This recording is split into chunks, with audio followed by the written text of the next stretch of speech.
یا ایھا الذین آمنوا لا تلھکم اموالکم ولا اولادکم عن ذکر اللہ ومن یفعل ذلک فاولئک هم الخاسرون۔ دل کو غفلت میں مت آنے دو، دل غافل ہوگا شیطان کا ڈیرا بن جائے گا۔ وہ دوام ذکر میں، البتہ یہ ذہن میں رکھیے کہ دوام ذکر کا ذریعہ کیا ہے، اس میں مغالتے ہیں لوگوں کو۔ جو سب سے بڑا ذکر ہے اس کو بھولے ہوئے ہیں، اور جو تیسرے چوتھے نمبر کا ذکر ہے اس کو سمجھ بیٹھے ہیں کہ بس یہی ذکر ہے۔ سب سے بڑا ذکر، مجسم ذکر قرآن ہے۔ الذکر انا نحن نزلنا الذکر وانا له لحافظون۔ وہ الذکر کون سا ہے؟ قرآن۔ اسی کو فرمایا، میں نے وہ آیت سنائی تھی کہ لوگ تنزیہ کہتے تھے، یا ایھا الذی نزل علیہ الذکر انک لمجنون۔ حضور سے مخاطب ہو کر کہتے ہیں فلاں جس کے اوپر کے اس کے خیال کے مطابق ذکر نازل ہوا ہے، ہم تو تمہیں پاگل سمجھتے ہیں۔ وہاں بھی لفظ کیا ہے؟ الذکر۔ تو معلوم کیا ہوا؟ انا انزلنا الیک الذکر لتبین للناس ما نزل الیہم۔ یہ الذکر ہے، تو اس سے بڑا ذکر کوئی نہیں۔ تلاوت قرآن، تدبر قرآن، غور و فکر قرآن کا، قرآن کو یاد کرنا۔ اس پر میرا کتاب چاہے مسلمانوں پر قرآن مجید کے حقوق، اب تو یہاں شاید کوئی کتاب موجود نہیں رہی ہے، بہرحال اگر آپ کو ضرورت ہوتی ہے پاکستان سے منگا لیتے ہیں، ہر شے پڑھیے، انشاءاللہ آ جائے گی چیز۔ نمبر 2 ذکر کیا ہے؟ اقیم الصلاۃ لذکری، نماز کو قائم کرو میری یاد کے لیے۔ یہ ذریعہ ذکر میں، وہ تو ہے ہی مجسم ذکر، اور یہ ذریعہ ذکر میں سب سے اہم ہے۔ یہ عملی ذکر بھی ہو رہا ہے اور قولی بھی ہو رہا ہے۔ سورہ فاتحہ پڑھی آپ نے، قرآن شریف کی کچھ آیات پڑھی، پھر رکوع کیا۔ یہ رکوع جو ہے یہ آپ کا عملی ذکر ہے کہ آپ نے اپنے وجود سے اللہ کی عظمت کو تسلیم کیا۔ پھر آپ سجدے میں گرے، یہ آپ کا عملی ذکر ہے کہ اپنے وجود سے آپ نے اللہ کی عظمت کو اور تسلیم کیا۔ تیسری چیز ہے مسنون دعائیں اور مسنون اذکار، جو حضور سے ثابت ہے۔ ہمارے ہاں کیا ہو گیا، مجھے فلاں بزرگ نے یہ چیز بتائی ہے، وہ تو پڑھتے چلے جا رہے ہیں، نہ قرآن سے دلچسپی، نہ اذکار مسنونہ سے دلچسپی، ادعیہ معصورہ۔ آپ غور کریں گے کہ زندگی کے ہر عمل کے لیے حضور کی دعا موجود ہے۔ صبح اٹھے دعا ہے، آنکھ کھلتے ہی بیت الخلاء میں داخل ہونے لگے دعا ہے، نکلے دعا ہے، وضو کرنے بیٹھے دعا ہے، فارغ ہوئے دعا ہے، مسجد کے لیے گھر سے نکلے دعا ہے، مسجد میں داخل ہوئے دعا ہے، مسجد میں تو ہے ہی ذکر، نماز ہے، تلاوت ہے، باہر نکلے دعا ہے، گھر میں داخل ہونے لگے پھر دعا ہے، سواری پر سوار ہو رہے ہیں دعا ہے، اتر رہے ہیں دعا ہے، شیشہ دیکھ رہے ہیں دعا ہے، کپڑے پہن رہے ہیں دعا۔ زندگی کا کوئی عمل نہیں یہاں تک کہ جو تعلق زن و شو ہے، جس کو کہ خالص حیوانی بات سمجھا جائے گا، اس کے لیے بھی دعا ہے۔ غفلت میں وہ کام بھی نہیں کرتا، سمجھ رہے ہیں آپ؟ اب آپ غور کیجئے، اس میں کوئی اضافی وقت نہیں لگا، کوئی اضافی پوسچر اختیار نہیں کیا آپ نے، یوں بیٹھو، اس طرح بیٹھو، یوں کرو، کوئی آپ کا وقت اضافی نہیں لگا۔ جو کام کر رہے ہیں اور آپ اللہ کو یاد کر رہے ہیں، اور وہ اللہ کی یاد اس کام کی مناسبت سے ہے۔ ان ادعیہ معصورہ سے 2 تعلق جڑ گئے انسان کے۔ دعا کس سے کر رہے ہیں؟ اللہ سے، جڑا کہ نہیں؟ اور یہ الفاظ کس کے ہیں؟ محمد رسول اللہ کے۔ تو آپ کے 2 تعلق جڑ گئے۔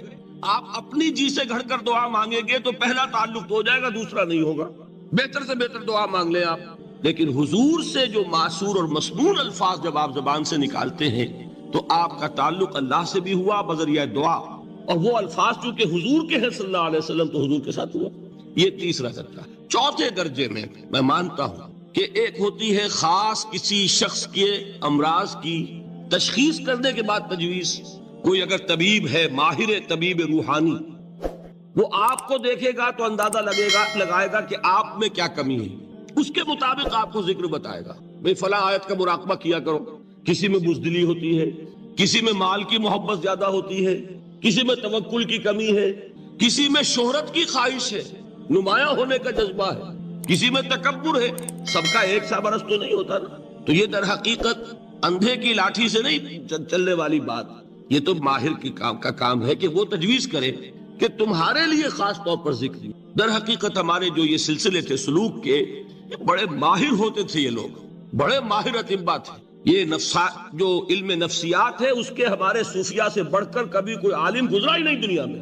فرائیڈ کیا ہے اور ایڈلر کیا ہے اور یونگ کیا ہے، بچے ہیں۔ ہمارے صوفیاء کرام نے جس طرح انسان کی نفسیات کو سمجھا اور وہ ان کی مناسبت سے تجویز کرتے تھے، لیکن اس کو رکھا جائے گا چوتھے نمبر۔ جیسے مولانا احمد علی صاحب فرمایا کرتے تھے، بھائی اس آیت کا مراقبہ کیا کرو۔ مراقبے کیا مانی؟ اب ان الفاظ کو بھی ہم نے خام خواہ کچھ خاص ایک شکل دے دی. مراقبہ کیا؟ توجہ کرنا، دھیان کرنا، خاص اس آیت کے اوپر، اس کے معانی پر اپنے ذہن کو جمانا. وہ کیوں ہے؟ تاکہ آپ کے اندر جو کمی ہے اس کی تلافی اس سے ہو. لیکن یہ کہاں آئے گا؟ چوتھے نمبر. سمجھ گئے؟ تو نفاق سے بچنے کا ذریعہ، پریونشن کیا ہے نفاق سے؟ دوام ذکر. نہ تمہیں تمہاری اولاد، نہ تمہارے اموال، نہ تمہاری تجارت، نہ کاروبار اللہ کے ذکر سے غافل نہ کر سکے. پنجابی میں کہتے ہیں کہ ہتھ کارول اور دل یار ول. کام کر رہے ہیں آپ، لیکن یہ کہ دل اللہ کے ساتھ لگا ہوا، زبان تر ہے اللہ کی یاد سے. جو قرآن یاد ہے، گاڑی میں آپ بیٹھے جا رہے ہیں، 2 گھنٹے آپ کو کار میں لگانے ہیں، قرآن شریف پڑھتے جائیے. اس سے بڑا ذکر ہی کوئی نہیں. یہ ہے پریونشن. اب اگر مرض ہو جائے تو کیا؟ اس کے لیے 2 چیزیں ضروری ہیں. ایک دیکھیے، عجیب ہے یہ، نفاق کا علاج انفاق سے. صرف ایک الف لگا نا. انفاق کے معنی اور ہے. یہ بنا ہے کس سے؟ نفقت الدراہم، پیسے ختم ہو گئے، مک گئے. یا نفق الفرس، گھوڑا مر گیا. تو مال کو کھپانا، لگانا اللہ کی راہ میں. اگر دل میں نفاق کی کوئی آلائش آئی ہے تو اس کا ازالہ ہوگا انفاق فی سبیل اللہ. مال اللہ کی راہ میں دیجئے، صدقہ کیجئے، خیرات کیجئے، دیجئے، اللہ کے دین میں لگائیے.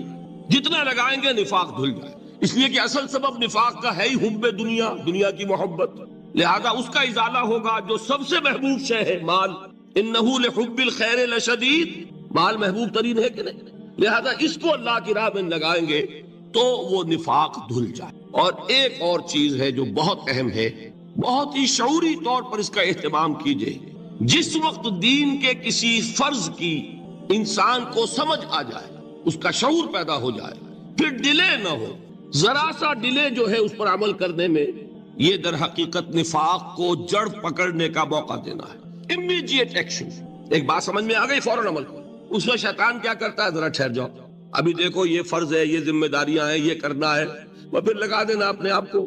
بہت سے لوگ کہتے ہیں بس یہ ریٹائرمنٹ کے بعد تو سارا میں دین کے لیے وقف کر دوں گا. اول تو خدا کے بندے، تمہارے اندر رہ کیا جائے گا ریٹائرمنٹ کے بعد؟ سارا تو کھپ چکو گے، رہ کیا جائے گا؟ دوسرے یہ کہ یہ بھی جان لیجئے کہ کار دنیا کسے تمام نہ کر. ریٹائرمنٹ کے بعد کون فارغ ہو جاتا ہے؟ بیٹوں بیٹیوں سے فارغ ہوئے تو پوتے پوتیاں موجود ہیں، نواسے نواسیاں موجود ہیں. کبھی بھی وہ بوجھ ختم نہیں ہوتا زندگی کا. وہ تو یہ کہ آج بات سمجھ میں آئی ہے تو آج عمل ہونا چاہیے. قرآن مجید میں سورہ انعام میں بڑی شدید وعید آئی ہے.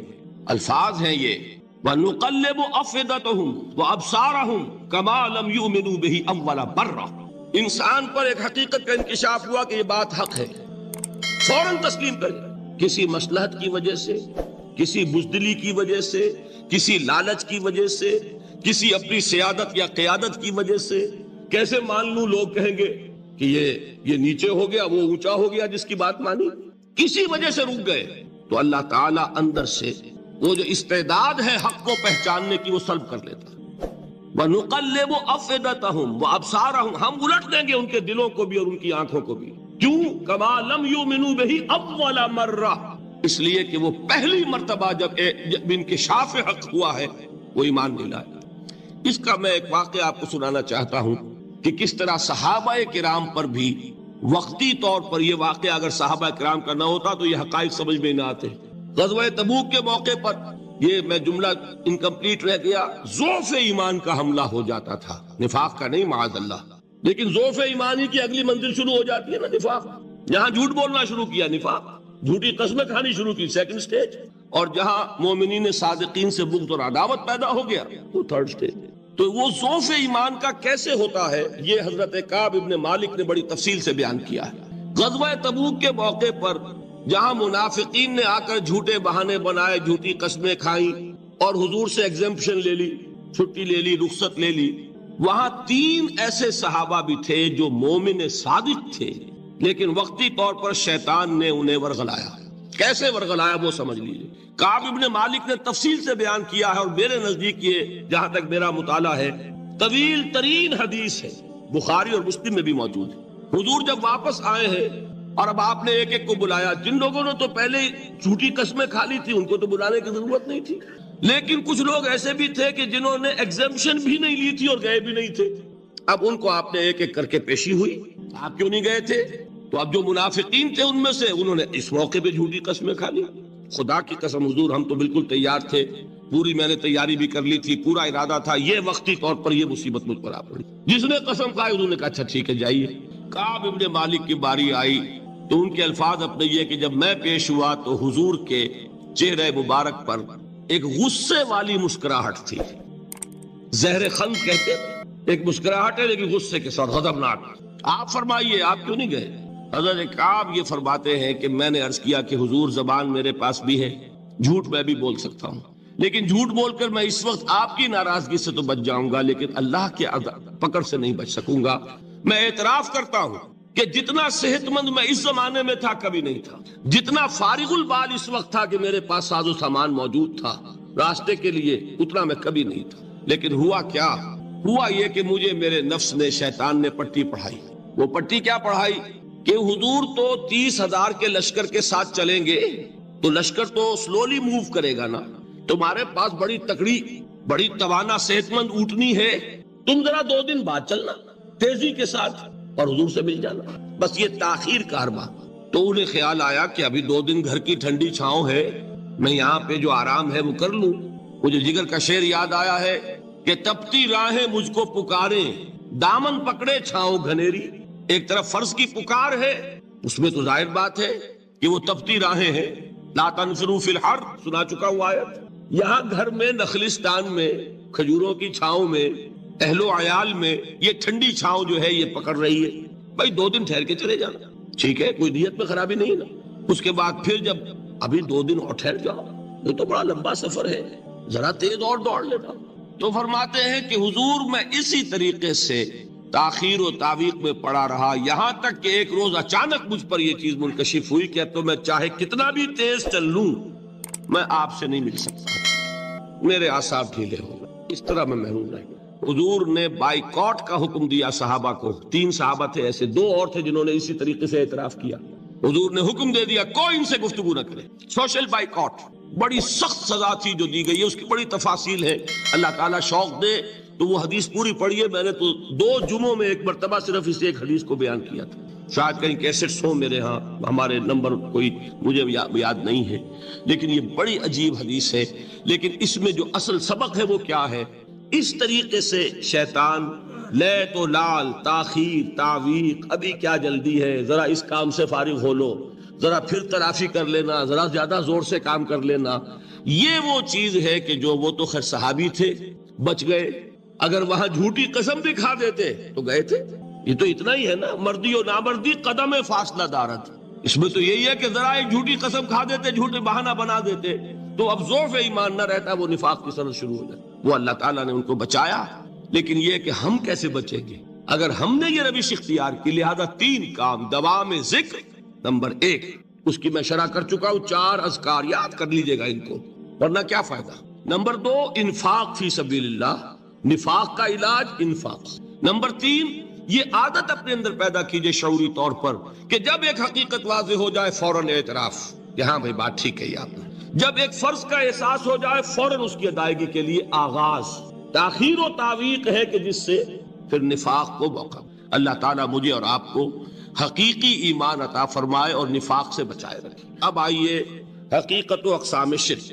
دیکھیے ہر شخص یہ جانتا ہے کہ اسلام دین توحید ہے، ایک لفظ میں اگر کہیں گے تو اسلام کا سب سے بڑا وصف، سب سے بڑی علامت توحید۔ وہ جو اقبال نے کہا کہ توحید کی امانت سینوں میں ہے ہمارے، آسان نہیں مٹانا نام و نشاں ہمارا، تو توحید ہے۔ توحید کی ضد ہے شرک، ٹھیک؟ اس سے میں ایک نتیجہ نکالتا ہوں، کوئی مسلمان جان بوجھ کر مشرک نہیں ہو سکتا، یہ میرا نتیجہ ہے، جان بوجھ کر مشرک نہیں ہو سکتا۔ وہ شرک میں مبتلا ہوگا تو ناسمجھی میں ہوگا، نادانی میں ہوگا، وہ اسے شرک نہیں سمجھے گا۔ یہ ممکن نہیں ہے کہ کوئی مسلمان ہو، گیا سے گیا مسلمان، گزرا سے گزرا مسلمان، گھٹیا سے گھٹیا مسلمان، لیکن وہ شرک کو شرک سمجھتے ہوئے اس میں آلودہ ہوتا کیا سمجھ میں نہیں آتا کہ شرک۔ تو ضرورت بہت ہے کہ ہم یہ پہچانے کہ یہ شرک ہے کیا۔ دوسری بات یہ جان لیجئے، ہمارے دین میں ناقابل عفو جرم کون سا ہے؟ 2 مرتبہ بیان فرمایا گیا سورہ نساء میں صرف، ان اللہ لا یغفر ان یشرک بہ ویغفر ما دون ذلک لمن یشاء۔ اللہ تعالیٰ اسے تو ہرگز نہیں بخشے گا کہ اس کے ساتھ شرک کیا جائے، ہاں اس سے کم تر جس کو چاہے گا معاف فرما دے گا۔ نوٹ کر لیجئے، اس کی بھی اندر بھی اوپن لائسنس نہیں ہے کہ بقیہ سارے گناہ لازماً معاف کر دے گا، یہ نہیں ہے۔ اس سے تو آپ میں جرت پیدا ہو جائے گی، باقی سب کیے جاؤ، یہ نہیں، جس کو چاہے گا بخش دے گا، لیکن امید ضرور دلا دی کہ شرک سے کم تر کوئی گناہ ہو تو اس کی بخشش کی بغیر توبہ کے اللہ تعالیٰ نے امید دلائی۔ توبہ سے تو شرک بھی معاف ہو جائے گا، اس سے مراد کیا ہے؟ بغیر توبہ کے۔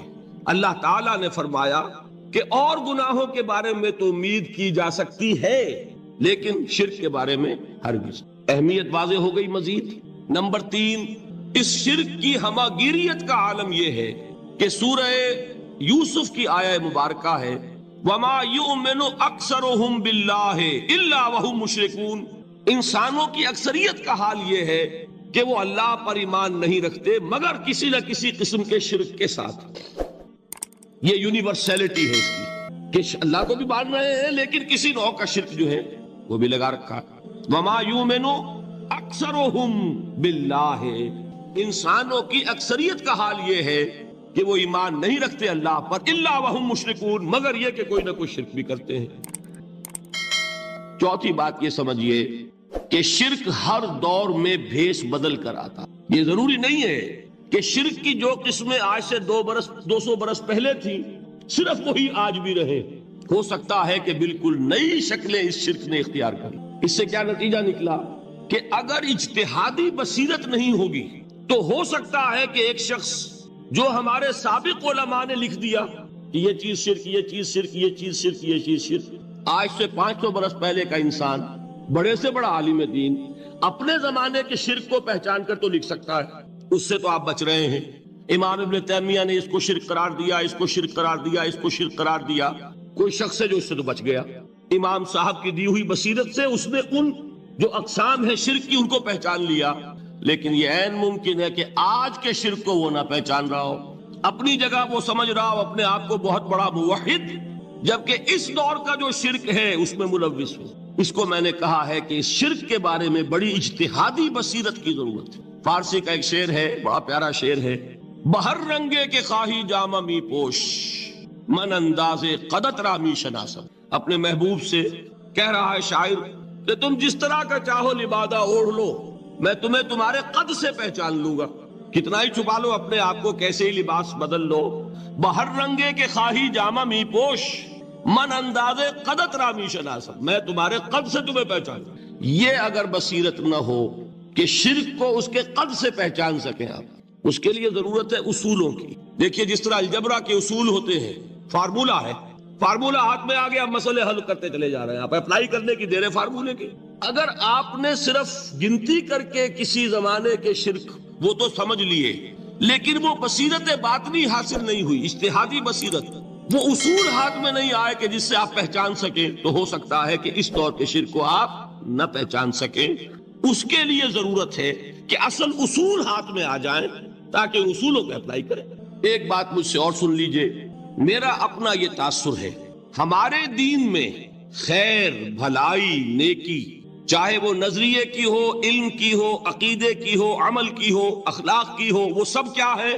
وہ توحید ہی کے شجرہ طیبہ کی شاخیں ہیں۔ اور شر، برائی، گمراہی، خیالات کی ہو، نظریات کی ہو، علم کی ہو، عقیدے کی ہو، عمل کی ہو، اخلاق کی ہو، سب کے ڈانڈے شرک کے شجرہ خبیثہ سے ملتے ہیں۔ اس شجرہ خبیثہ کے برگوبار ہے جو بھی برائی ہے، عمل کی یا علم کی، اور اس شجرہ طیبہ کے برگوبار ہے جو بھی خوبی ہے، عمل کی یا کی۔ یہ میرا تاثر ہے، اور جب تک اس انداز میں وہ آپ کو اندرونی رشتے ظاہر نہیں ہوں گے، آپ پر منکشف نہیں ہوں گے، وہ اجتہادی بصیرت جو ہے پیدا نہیں ہو سکتی۔ اب آئیے ایک اور بات دیکھیے، شرک میں اور الحاد میں کیا فرق ہے، یہ بھی ہم نہیں سمجھتے۔ الحاد، مادہ پرستی، وہ کیا ہے؟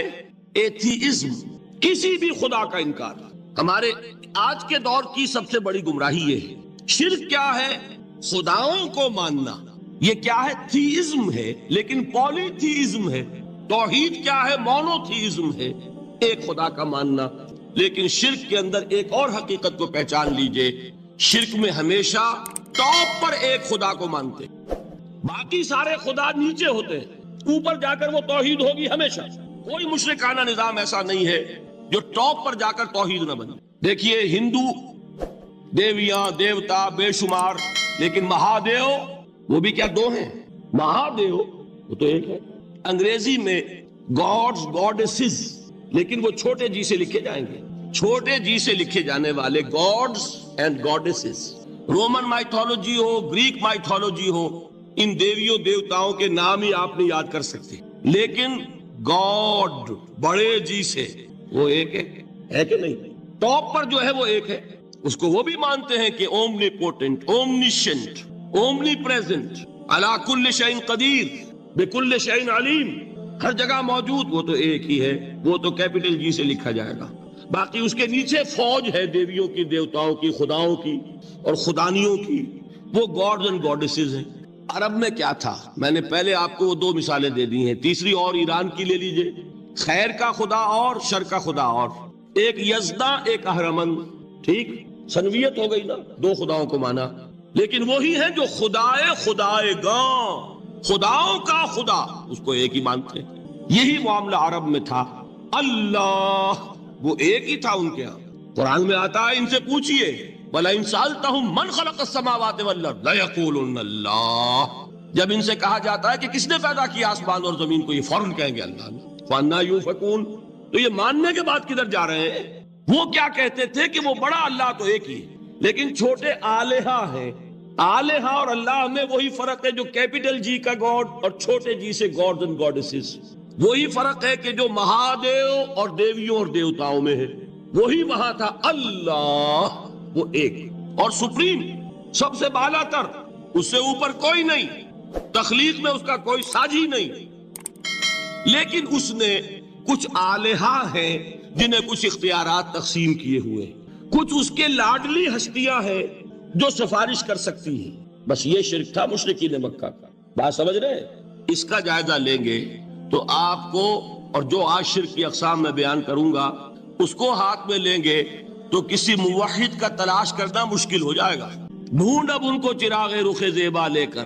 آج جن کا نام مسلمان ہے ان کی اکثریت کسی نہ کسی نوع کے شرک میں مبتلا ہے. اب آئیے اقسام شرک. اقسام شرک میں بھی وہی کیفیت ہے جو نفاق کے بارے میں نے عرض کی تھی کہ ایک تقسیم یہ ہے جو علماء نے کی ہے، ایک ہے عقیدے کا نفاق، ایک ہے عمل کا نفاق. اسی طرح ایک ہے عقیدے کا شرک، ایک ہے عمل کا شرک. عقیدے میں نہیں ہے، عمل میں ہے.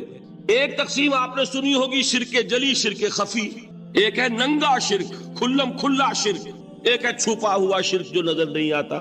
لیکن ایک مغالطہ اپنے دل سے نکال دیجئے، بعض لوگ شرک خفی کو شرک نہیں سمجھتے. یہ بہت بڑی غلطی ہے. اگر وہ شرک نہ ہوتا تو حضور اسے شرک نہ کہتے. کوئی اور لفظ، عربی زبان کا دامن جو ہے محدود نہیں ہے، پھر اس کے لیے کوئی اور لفظ اختیار فرمایا جاتا ہے. وہ شرک، لیکن ایک شرک ہے جلی جو نمایاں ہے، نظر آ رہا، ایک ہے شرک خفی جو نظر نہیں آ رہا. اور وہ کتنا خفی ہو سکتا ہے اس کی ایک مثال دی حضور نے.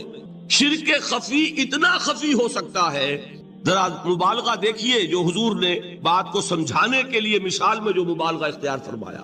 ایک سیاہ اندھیری رات میں ایک سیاہ پتھر پر ایک سیاہ چیونٹی کو رینگتے ہوئے دیکھنا جتنا مشکل ہے، اتنا ہی شرک خفی کا پہچاننا مشکل ہے.